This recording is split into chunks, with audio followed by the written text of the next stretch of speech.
Hello everyone, welcome back to our channel, and today we are back again with a new video.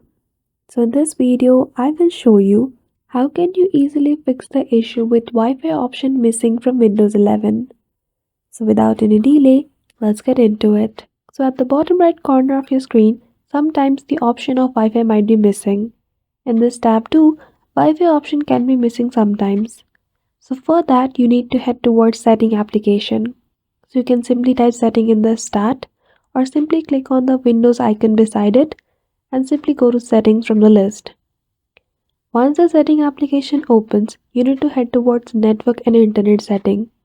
So from the left hand side menu, simply click on network and internet.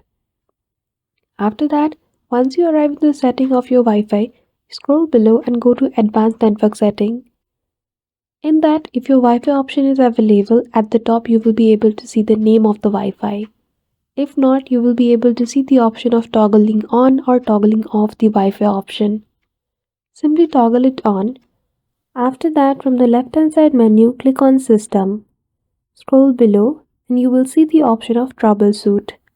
Simply click on it and then choose the option of Other troubleshooters. Then after you will see the option of Network and Internet.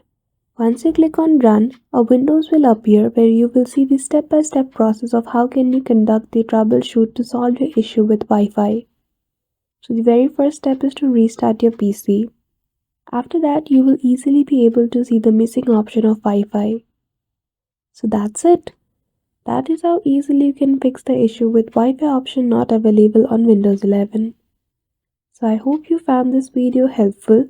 If you did, don't forget to give it a thumbs up and subscribe to our channel for such tutorials. Thank you for watching till the end.